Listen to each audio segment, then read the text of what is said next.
book to read that's gonna give you what you need. The Quran is like a light. The readers, they shine so bright. It shows us the way to go. Before it, we did not know. When you put it in your heart, I think you're gonna say, I love Quran. first you gotta read it, then you understand it, then you wanna say, I love Quran. when you understand it, then you gotta do it, then you wanna say, I love Quran. Bismillah ar-Rahman ar-Rahim. Assalamu alaikum wa rahmatullahi wa barakatuh. My dear viewers, I welcome you to the 5th episode of our nice program of Quran for Kids. I do have with me here in the studio today the beautiful kids from my right. Go ahead, please introduce yourself. What's your name? Abdullah Dabur. Abdullah Dabur. How old are you? I'm 8 years old. 8 years old, and you are working in Surah, remind me again. Surah Taha, right? Yeah, Surah Taha, almost making to half of the Quran, mashallah. And right next to him is Muhammad Ibrahim Zidane. Muhammad Ibrahim Zidane. What's your surah? Qiyam. Surah Al-Qiyamah. I should know that by now. Mashallah, beautiful Muhammad. And right next to Muhammad is Nur Dabur. Nur Dabur. What's your surah? So you're working on Surah Tabarak. Surah Tabarak alladhi biyadihi al-mulk, Surah al-Mulk. And right next to Nur is Huda Dabur. Huda Dabur, her sister. MashaAllah, may Allah bless you all. What's your surah, Huda? My surah is Surah Al-Dukhan. Surah Al-Dukhan, MashaAllah. That's almost fifth. You finished. You're getting it. You're getting to the 5th juz, MashaAllah. And right next to her is Abdulaziz Zidane. Abdulaziz Zidane. What's your surah again? Surah Yunus. Surah Yunus alayhi salam. And being involved with anything related to Quran is a blessing from Allah subhanahu wa ta'ala. And today we are going to recite some ayat from Surah An-Nisa. Before we recite the ayat, some parents might ask me, thinking that I have the answer for that, but actually there's no ultimate answer for this question. The question is, what is the best way to get my children to memorize Quran or to learn Quran, and what is the best program and so on. Actually, I personally, I'm not sure if I can give the correct answer for that, but I would suggest a few things for people to look into, and what works for me might not work for you, might not work for him or her. We have different things. Actually, we might consult the guests with us today about that, and everybody would suggest probably different things. But if I may suggest something in here, I would say that you have to, as parents, you have to be in this process with your kids. It is not that you're sending your kids to somebody else and he will upload Quran to their mind somehow. Yes, we might need help from others, but you need to be involved in that. Parents, moms and dads, you got to be part of that. This is very important. Allah subhanahu wa ta'ala has put you in a place to shape the future and the minds and hearts of those kids of yours. So you be part of that. Maybe you can memorize Quran with them. Maybe you can test them. Maybe you can read with them. I find that very, very important point in the process of your kids learning Quran, inshallah tabarak wa ta'ala. So this is tip number 1, is be part of the learning process of Quran with your children. Do not just get them to do it or get somebody to do that for them or to teach them and that's it and he should take care of it. Be part of that and learn Quran together, and that's what we are trying to do in here, to learn Quran together in here. So let me ask you, Abdullah, what, mashallah, I know you are getting to half of the Quran right now. What makes Quran easy for you to read or learn, or give us just one simple idea for the people who are watching you right now? How can they do it? Give us something from your experience that that is simple, just one idea that can help them memorize and read Quran.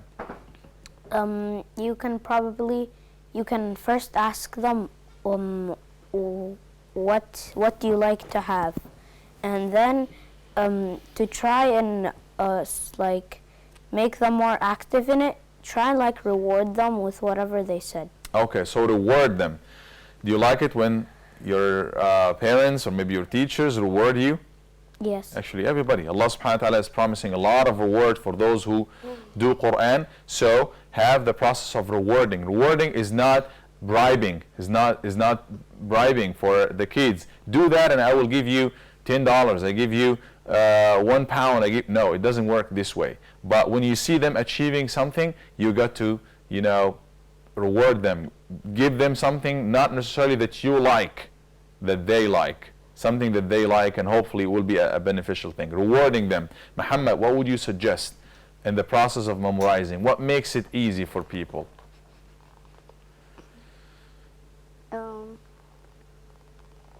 Giving them a big toy. A big toy. Rewarding again. He can think of rewarding. I believe this is a working strategy in here. So rewarding, reward them. Allah subhanahu wa ta'ala promised believers a great reward. So rewarding. Noor and Huda or anybody. Can you think of anything, if you have anything in mind, that makes memorization easy? How to memorize and learn and read Quran? Huda, do you have something? Just tell them it's a promise that the day of judgment you will get the best reward in your life, that when you read Quran, light is all around you, so you get a reward from Allah subhanahu wa ta'ala and you enter Jannah inshallah. Okay, so talk about the greatest of reward in the hereafter, which is Jannah and light and all of these good things. Talk about that. It's not just this is the task and the homework you have to do. You get to finish that. You get to do these many lines or many ayat or that part. Read this part, memorize this part. Make it more connected to the hereafter and the reward from Allah, right? Is that what you're saying?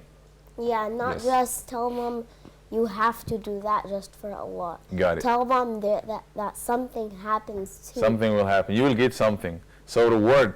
Abdullah, do you remember something? Tell them the benefits. The benefits of Quran, and Quran will protect you. Quran will, and give them examples from my own experience. Everybody, all my peers and people I know, they have been working with Quran and reading Quran, memorizing Quran. They have been achieving so good in school. They have been doing so good. They have been, performing smarter and better than others. That's my observation. So, Abdul Aziz, what would you suggest? Make Quran competitions, so like they Compete with others, compete okay? with others, and Sharpen their yeah. hifz and beautiful, and beautiful. memorization. So make it an interesting process, if Yeah, you like. and- Competition is there, maybe not in the sense of a winner and loser, but in the sense of, let's compete and let's see who will achieve, and let's see who has achieved more competition. Everybody, And then like- reward them. Yes, and then reward them, reward the winners, reward everybody. I do that in my masjid in the States, actually. I'm an imam in a masjid there, and I do every year. I have a Quran competition, and mashallah, a lot of winners. Anybody who participate, they have to be appreciated somehow, but winners, the top 3, they have a special reward, and that's what they get. Happy to be a winner too. Okay, yeah, you would like to mention that. You won first place or second place? Huda, remind me. place. First place. Huda won. Yes, you did. Huda won the first place in the Quran competition this year, mashallah. May Allah bless you, Huda, and bless all of you. All right, let's get to our halaqah and read the couple of ayat from Surah An-Nisa. And this is going to be ayah number 131. Are you guys ready? Yes. I know you didn't do Surah An-Nisa yet, but I'm going to make it easy, inshallah. Just say after me. أعوذ بالله من الشيطان الرجيم. أعوذ بالله من الشيطان الرجيم. بسم الله الرحمن الرحيم. بسم الله الرحمن الرحيم. ولله ما في السماوات وما في الأرض. ولله ما في السماوات وما في الأرض. ولقد وصينا الذين أوتوا الكتاب من قبلكم. ولقد وصينا الذين أوتوا الكتاب من قبلكم. Again. الذين أوتوا الكتاب من قبلكم وإياكم أن اتقوا الله. وإن تكفروا يَخْفُوا فإن لله ما في السماوات وما في الأرض فإن لله في السماوات وما في الأرض وكان الله غنيا حميدا وكان الله غنيا حميدا ولله ما في السماوات وما في الأرض ولله ما في السماوات وما في الأرض وكفى بالله وكيلا وكفى بالله وكيلا إن يشأ يذهبكم أيها الناس إن يشأ يذهبكم أيها الناس ويأتي بآخرين ويأتي بآخرين وكان الله على ذلك قديرا وكان الله على ذلك قديرا. Beautiful, mashallah. May Allah subhanahu wa ta'ala bless you. Let's look quickly into the meaning of those ayat, and probably some of the meanings will be easy for us because we did that before. وَلِلَّهِ مَا فِي السَّمَاوَاتِ وَمَا فِي الْأَرْضِ. To Allah, belongs to Allah, is everything in the skies and everything in the earth. Did we say that before?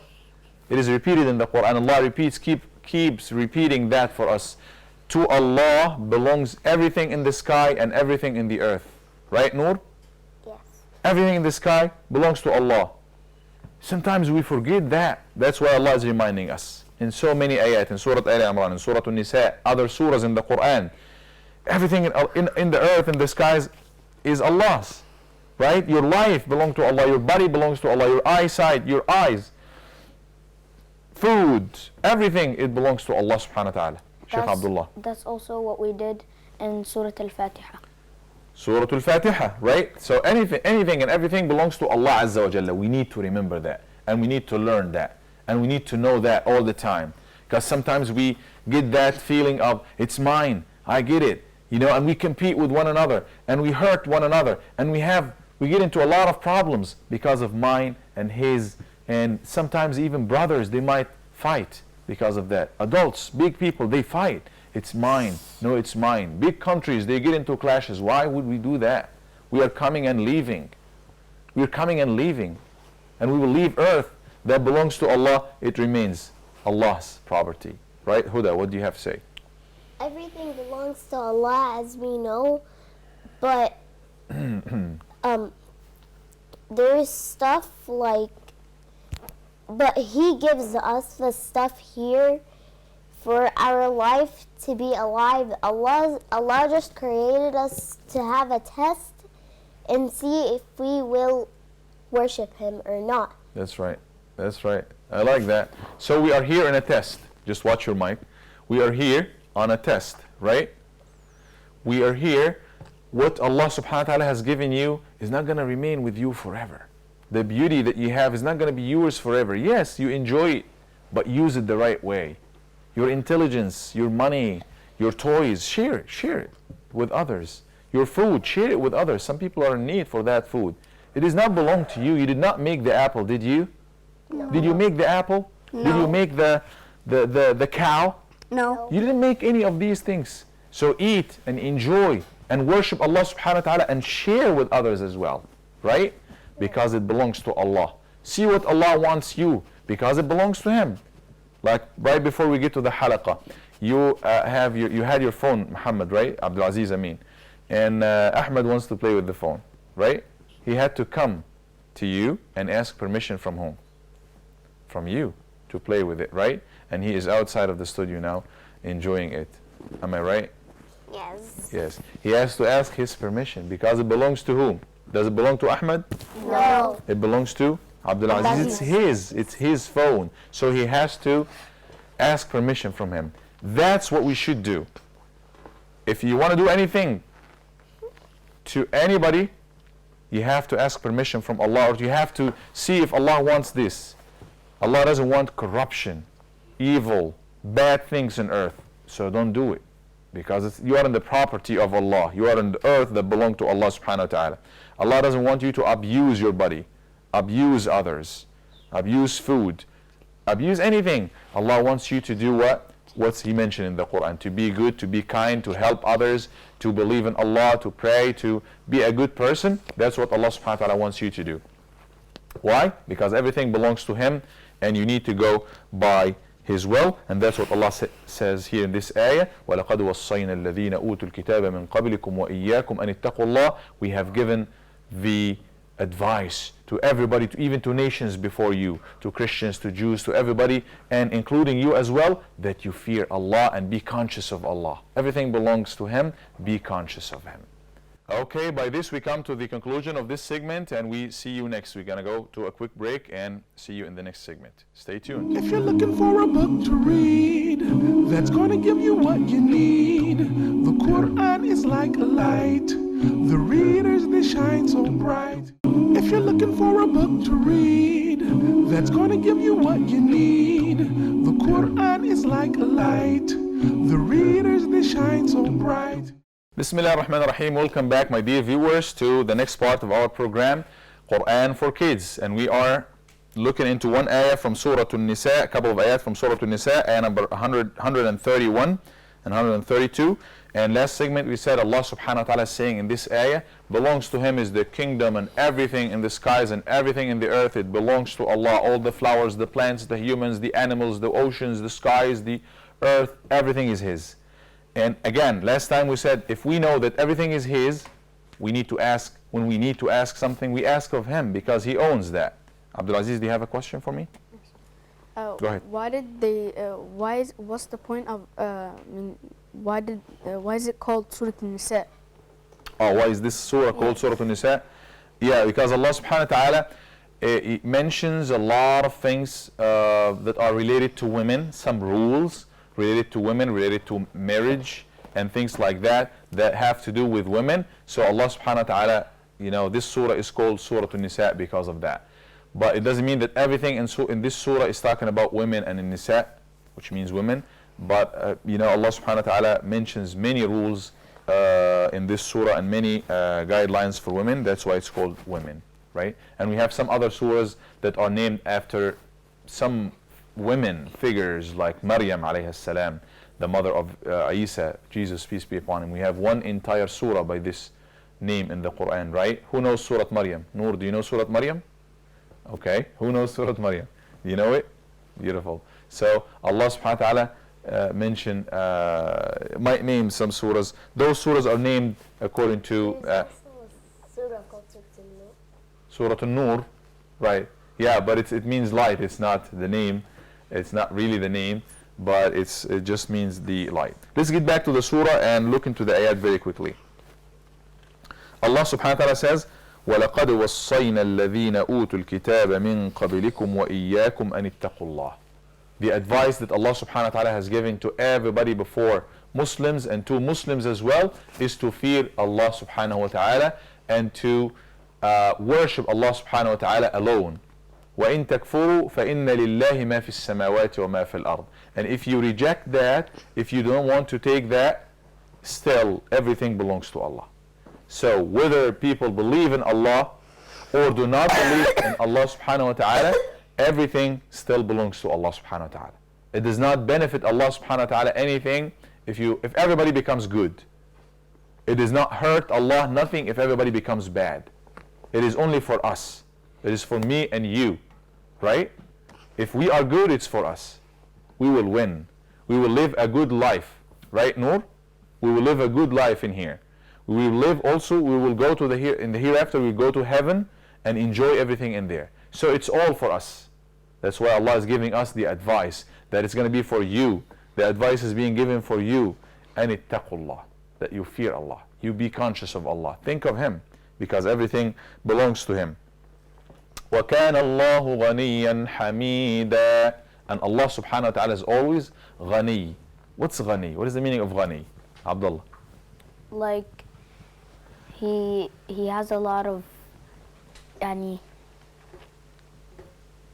Rich? You mean rich? Yeah. Like Allah is rich.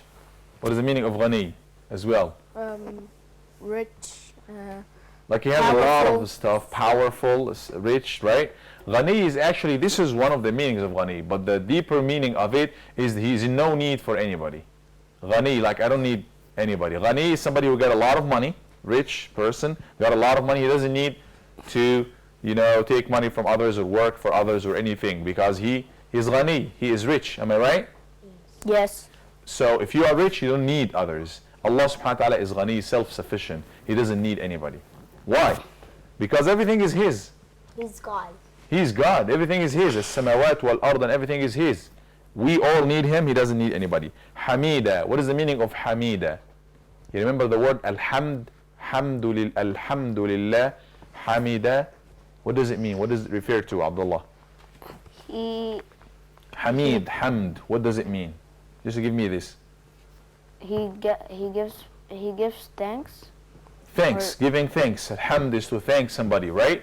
So all the thanks and all the praise belong to Him. He is Hamida, right? Because why would you praise somebody? Why would you talk good about something or somebody? Why would you do that? Because it did something good. Because of what they do. They do good, right? Somebody does good, then you call them, he is good, he is smart, or he is a good player, he does something good, and because of this action that he or she does, you call them good, right? So look at the actions of Allah subhanahu wa ta'ala. Look at the creation of Allah. Abdul Aziz, we were talking about the creation of Allah last time, and you were talking about the stars. Who were talking about the stars? Muhammad, actually. And you were talking about what? Skies. Cats. And the cats, right? Abdullah, you were talking about, you're not with us. You, Muhammad, you were talking about Dogs. what? Cats as well, and dogs. So look at the creation of Allah subhanahu wa ta'ala. All of it is good. Look at the actions of Allah subhanahu wa ta'ala. Doesn't He give us everything we need and we want? Yes. Yes, He does. Doesn't He take care of the universe for us? Yes. Yes, He does. You go, you sleep, and you come the next day, the food is there. Who grows the food for you? Allah. It's Allah subhanahu wa ta'ala. It comes all the way to you. All you need to do is eat it, cook it and eat it. And Allah subhanahu wa ta'ala is the one who give you the mouth to eat this food with. Allah subhanahu wa ta'ala is the one who gave you the stomach to digest this food. Allah is the one who give you the tongue to taste this food, right? Isn't He? So He is the one who gave us all of that. And because of that, we need to thank Him. Because of that, He is praiseworthy. Even if we do not thank Him. Even if we do not thank Him. If the sunrise or the sunset is there, what do you think about the sunrise or sunset, for example, especially if it's by the ocean or something? Isn't it amazing? Yeah. It's amazing, right? To look at the sunrise or sunset or the ocean. So whether you say it's good or whether you say not, or somebody's not there to watch it, it is still good in itself. The actions of Allah subhanahu wa ta'ala, He has been doing good. Whether people see it, if somebody is blind and he cannot see that, it does not mean that it does not mean that the sunset being beautiful does not exist. It's not because that he cannot see it that it does not exist. It does exist, and the problem is with you. Whether you see it or not, it is beautiful and it is there. So Allah is Hamida, is praiseworthy, is good in Himself, and is good in His actions and features. Whether there are some people who recognize that and say that and praise Him or not. Abdullah? So you're saying that even if people don't believe in Him, He will still give us benefits and give us all the whatever we are enjoying in here. He will continue to give us everything we are having in here in this life, because He is good, because He is Hamida. But in the hereafter, day of judgment, that won't happen. that wouldn't happen. It's going to be only for وَالْعَاقِبَةُ عِنْدَ رَبِّكَ لِلْمُتَّقِينَ. It's going to be for the pious people, for the good people only. The other people, you lose. You had an entire lifetime. You lived for 60, 70, 80, 100 years, more or less, and Allah gave you all of that. And Allah was so gracious to you and so kind to you to give you everything, yet you rejected Him and He did not do any good in return. Yes, Muhammad. Abdul yeah, Aziz, I'm sorry. and he also gave us money to spend it on good stuff, and spent it in a good way, not in. Right. So Allah subhanahu wa ta'ala has given you some powers. Money is power. Strength is power. Right? Intelligence is power.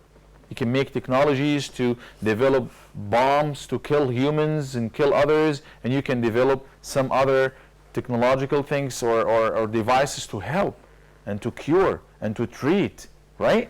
So you have a lot of powers that Allah subhanahu wa ta'ala has given you because He is Hamid, He is praiseworthy, He is good out of His goodness that He has given you all of that. Abdullah, you have something? What if someone, he doesn't have, like, his life is not as long as another person, he doesn't have enough time to do good stuff, he doesn't have enough time to do all the good stuff. Like the other person who lived longer. Yeah. Right? This is a good question. We are getting to the business of God. Right? We think like humans because we are humans. Right? But Allah subhanahu wa ta'ala is God. And He watches everybody. He is, as in a couple of ayat, we recited that in the beginning of the halaqat, He is sami'an basira. وَكَانَ اللَّهُ سَمِيعًا. What's sami'an? Yeah. He hears everything. Sami'a. How long and how far can we hear? From here to there, maybe half a mile, 2 miles, more or less. But you can't hear any further. You have limits for your hearing. And if it's within certain frequencies, if it's beyond that, you cannot hear, right? But if it is within this frequencies that you can hear, you will hear. Allah subhanahu wa ta'ala does not need a frequency, does not need an ear like ours to hear. You do need an ear, right? You do need the entire system of hearing for you to hear. For you to see, what do you need to have? You need an eye. And if you have an eye but there's no light, can you see? No. You don't see. You need the light. And you need the object in there to see it. And you need to have the eye working properly. And you need to have so many things for you to see. And then if you see, if there's a wall, there's a barrier, there's something you cannot see through. Can you? No. You can. But Allah subhanahu wa ta'ala, none of that applies to Him. None of that. Allah subhanahu wa ta'ala can see with no barriers. Nothing can escape His hearing. Nothing can escape His seeing or His eyesight. He knows everything and He hears everything and He knows and He is aware of everything that's going on. Allah subhanahu wa ta'ala is God. So He knows and He gives equal chances to everybody. He gives equal chances. Maybe if this person lives longer, he would do more of bad deeds. Then Allah decides to stop his life here. Maybe if that person who lived longer, maybe up to that point, if his life ends here, he would have done bad, not enough for him to qualify for Jannah. But if Allah subhanahu wa ta'ala extends his life a little bit, he would do good. Actually, Allah likes everybody to get to Jannah.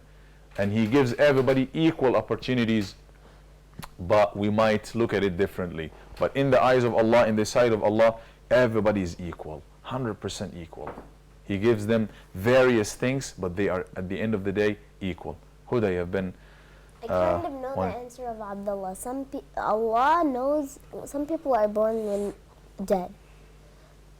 But Allah knows that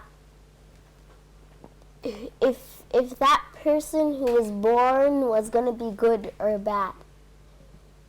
Because He knows everything. Yeah. Before you come to this life, He knows everything. So He knows if that person grew up... He will go this way or that way. Yeah, right? So Allah knows about it. So that's But one question, sorry for interruption, one question. Does Allah subhanahu wa ta'ala, and this is a very good question that we probably can discuss it for the next time, inshaAllah. I will leave you with this question. Allah knows everything, as you said, before the person comes to this life. But does Allah subhanahu wa ta'ala force you to go this way or that way? Like He made you bad and evil and do evil, and He forces you to do that? And He forces the other person, or make him do good? Does Allah subhanahu wa ta'ala do that? No. He gives you the Allah knows about it, right? And He knows our actions, and He is the one who created our limbs and our desires and our everything that we have. Yet you have an associated well, some well to do that, decide to do that, or go this way. Go the right or go left. Go the right or go to the wrong way. And based on that, Allah subhanahu wa ta'ala will hold you accountable. I know you have a lot of questions, but you know, it's time and we have to answer. Yeah, we will discuss this question. We start with this question next halaqah, inshallah. So by this we come to the conclusion of this halaqah. And I thank everybody here in the studio. I thank you, Abdullah, Muhammad, Noor, Huda, Abdul Aziz. And I do thank all my viewers. Let's always be connected to the Quran, and we will have all the answers for our questions. We do have a lot of questions here today. Some tough questions are there, not easy for humans to, you know, grasp. But if we resort to the Quran, inshallah, we get the answers for all of our questions. Jazakumullah khairan, and see you next time. Assalamu alaikum wa rahmatullahi wa barakatuh. If you're looking for a book to read that's gonna give you what you need, the Quran is like a light. The readers, they shine so bright. It shows us the way to go. Before it, we did not know. When you put it in your heart, I think you're gonna say, I love Quran. First you gotta read it, then you understand it, then you wanna say, I love Quran. When you understand it, then you gotta do it. Then you want to say, I love Quran. When you do it, you will be rewarded. Then you want to say, I love Quran. But first you got to read it. Then you understand it. Then you want to say, I love Quran.